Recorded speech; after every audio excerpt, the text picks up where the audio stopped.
আসসালামু আলাইকুম। জুম্মা মুবারক। আজ শুক্রবার 31শে জানুয়ারি 2025। দীর্ঘদিন বাদে আমি লাইভে আসছি। ব্যাপার হলো, বর্তমান ভারতবর্ষে মুসলমানদের উপরে বিভিন্নভাবে অত্যাচারের স্টিম রোলার চালানো হচ্ছে। কয়েকদিন আগে আমরা দেখলাম জয়েন্ট পার্লামেন্টারি কমিটিতে জেপিসি, সেখানে আপনার একটা কালা বিল পাশ করানো হয়েছে। তাতে দেখা যাচ্ছে যে ভারতবর্ষে মুসলমানদের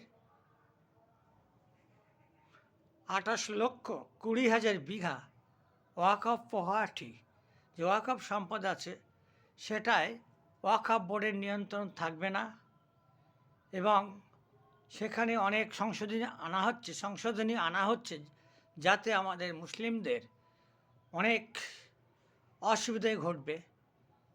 বিশেষ করে অভিন্ন দেয়ানিবিধির নাম করে তারপরে আপনার কিনা এই মুসলমানদের জমি যেটা একান্তভাবে আল্লাহর ওয়াস্তে ওয়াকফ করা, সেটাতে অমুসলিমদেরকে নিয়োগ দিয়ে ওয়াকফ বোর্ডের ক্ষমতাকে খর্ব করার যে চক্রান্ত চলছে, তার জন্য আমরা ভারতবর্ষের মুসলমানরা অত্যন্ত মর্মাহত।